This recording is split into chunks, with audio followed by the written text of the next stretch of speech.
그동안 군대 안에 숨겨져 있던 성 관련 비위들이 한꺼번에 수면 위로 드러나고 있습니다. 충격스럽고 당혹스럽습니다. 그래서 이제는 성범죄 재판만이라도 군사법원이 아닌 민간법원에 맡기자는 목소리가 커지고 있습니다. 이른바 제19 감싸기 관행이 있어왔다는 지적 때문인데 실제로 그런지 오늘은 군사법원의 성범죄 판결문을 자세히 따져보겠습니다. 자, 윤슬기 기자. 네. 20년간 성실하게 군 복무를 해왔다. 그리고 사회적 유대 관계가 분명하다. 마치 이 말만 보면 마치 모범 군인 무슨 표창 사유 같은데 이게 어떤 군인들입니까? 네, 각각 강제추행, 준강간 혐의 등으로 군사법원 재판을 받은 군인 A와 군인 B입니다. 판결문을 보면 A는 여러 여성 하급자들을 끌어안고 신체를 만져 1심에서 징역 1년에 집행유예 2년을 선고받았습니다. 예. 하지만 2심 고등군사법원은 A가 20년간 군에서 성실하게 복무한 점 등을 들어 검사의 항소를 기각했습니다. 또 성폭력 혐의로 기소된 군인 B에 대해서는 1심보다 낮은 형을 선고하면서 사회적 유대관계가 분명하다는 이유로 형 집행을 5년 유예했습니다. 자, 어떻게 이런 논리가 있을 수 있는지 참 이해가 되지 않는데 이보다 더 심한 경우의 판결문도 살펴봤습니까?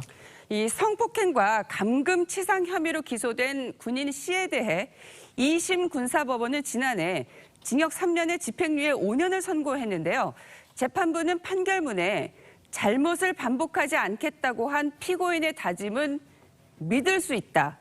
또 처벌을 통해 피고인이 받게 될 불이익을 고려했다고 썼습니다.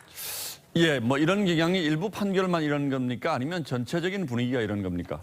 물론 개별 사건들마다 군사법원의 판단은 다르기 마련이지만 일반인과 비교해 군인이 처벌받는 경우가 적은 것만은 사실입니다. 예. 최근 6년간 일반인이 성범죄로 1심 실형을 받은 비율은 25%인데요. 같은 기간 군 성범죄는 전체 사건의 10%만 실형을 받았습니다.